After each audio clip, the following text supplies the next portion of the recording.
Magandang hapon po sa inyo lahat. Ito po si Lola Sara na patuloy na ibinabahagi sa inyo ang aking talambuhay.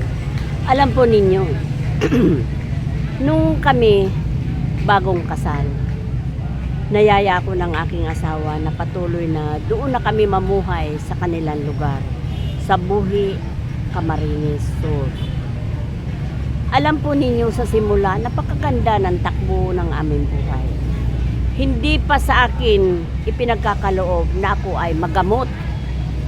Wala pa yon. Subalit excited sila na tinanggap ako bilang kaisa ng kanilang pamilya. Alam po ninyo, hindi sila naniniwala na ako ay may asawa na. Dahil ang sabi nila, may bagong dalaga, ika nga dyan, mamasyal tayo. Hindi nila alam na kami ay bagong ikasal. Bago kami kasal ng aking asawa. At alam po ninyo, mayroon pa silang mga joke na sabi nila, Brad, paligsahan tayo. Sino kayaan niya sa atin ang mayroon magandang asawa? Yun ang biruan pa nila. Nung tinawag ako at lumabas ako, sabi, Agum, parito ka, may bisita tayo. Lumabas man ako. Ang buhok ko hanggang tuhod ang haba ng buhok ko.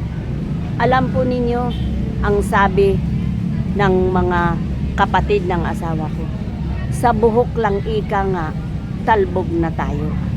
Wala na tayong panaluhan. Yun ang mga joke nila. Lumipas ang mga ilang araw, Alam po ninyo, ito'y totoo na nangyari.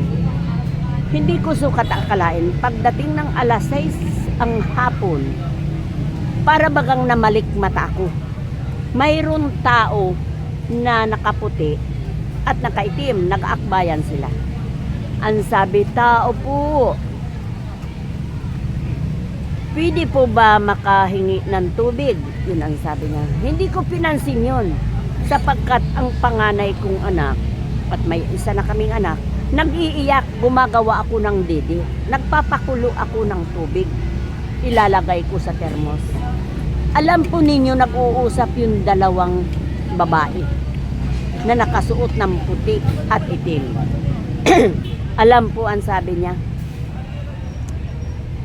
kung totoo ka na talagang makajus ka, sige nga, subukan mo nga, ilublog mo ang kamay mo doon sa nagkukulong tubig.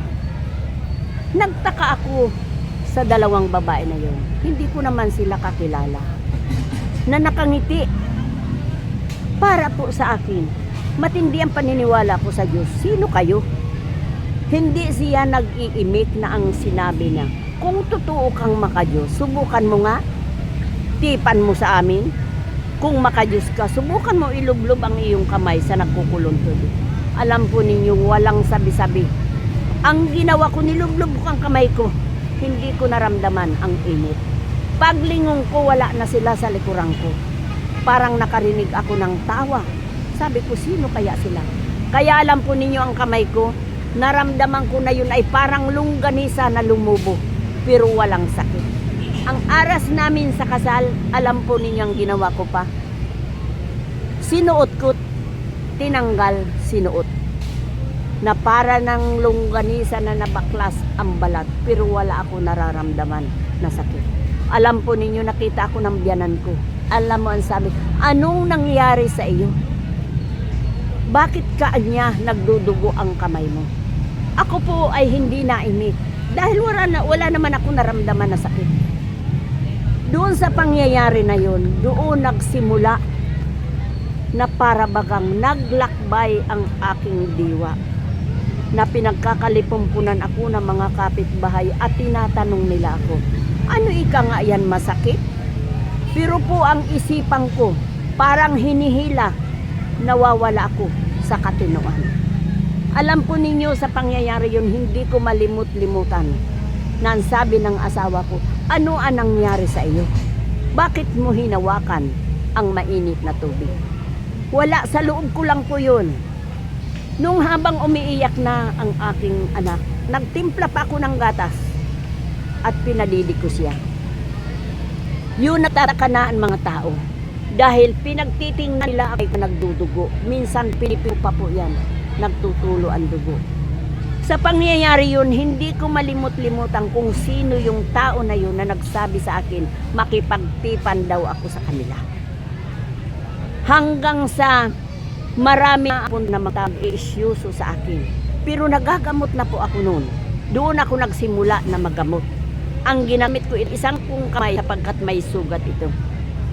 Sa kiling kwento po, hindi ko yanisan.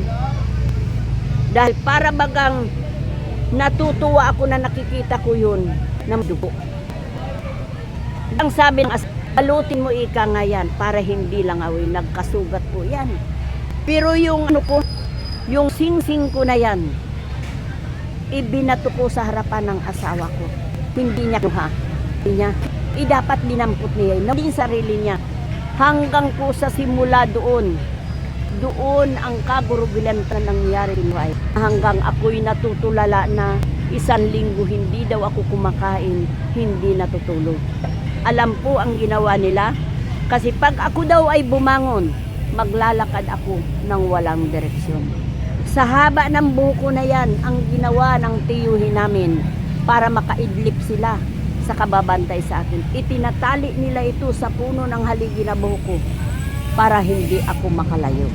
Dahil lumalakad lang daw po ako na walang direksyon, natulala. Sa pangyayari na yun, ngayon ko na pag-isip-isip, bakit nangyayari sa akin ang ganun pangyayari? Kaya inisip ko, marahil yun ay pagsubok sa akin na nagkungwari ang Panginoon na kung totoo ako sa Kanya, may mga pagsubok na ibinibigay sa akin. Kaya ang sabi ng nanay ko, dahil nagtelegrama na itong asawa ko doon sa mga magulang ko, na ang iyong anak ko ay may sakit. Pero wala akong nararamdaman, basta yun tulala lang ako.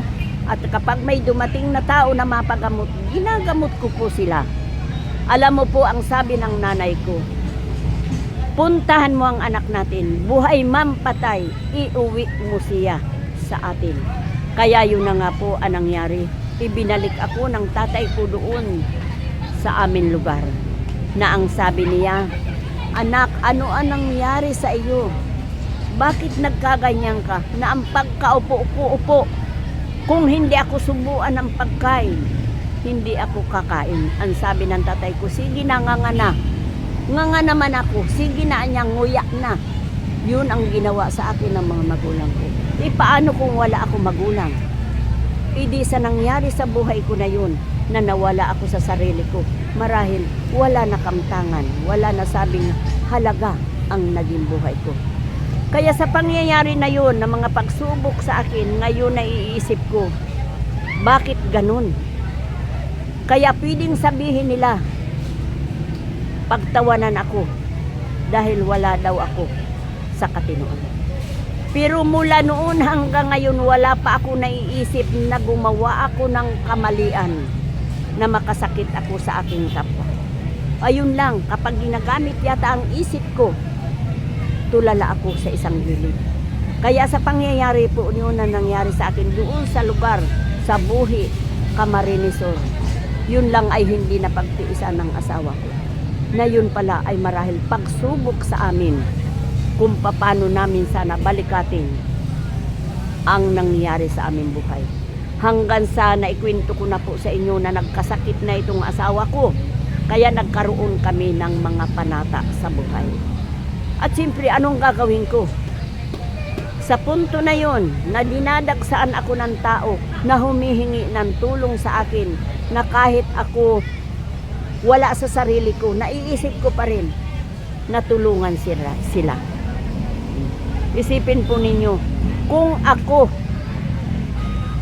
sabi baliw, hindi ako makakagawa ng ganong pamamaraan. Na pagdating ng tao may nararamdaman, kukuha pa ako niya na kung anong herbal at ilalapat ko doon sa tao na yun. Maraming bisis po yun na nangyari. Na minsan sabi nila, ay ibaan niya, ika nga, ang sumasa katawan kay Sarah. Natiis ko po yun. Pero nararamdaman ko, naririnig ko ang mga salita nila. Na minsan nga, mayroon nagpagamot sa akin.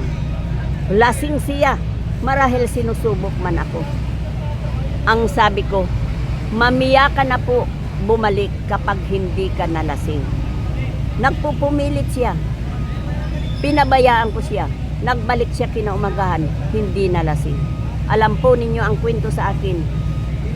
Kahapon, iba ay ka nga ang itsura mo, hindi ikaw yun. Sila nagsasabi ng ganun. Hindi naman ako naniniwala at hindi naman nagbabago ang aking pagkatao.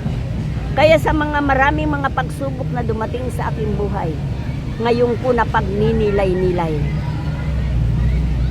nabihira talaga ang tao na makatiis sa ganun uri na mga pagsubok. Marami akong mga kauri na naging ganun sa akin. Ang iba, alam po ninyo, natuluyan sila na wala sa sarili. Ang iba naman, nagkahiwalay din sila mag-asawa.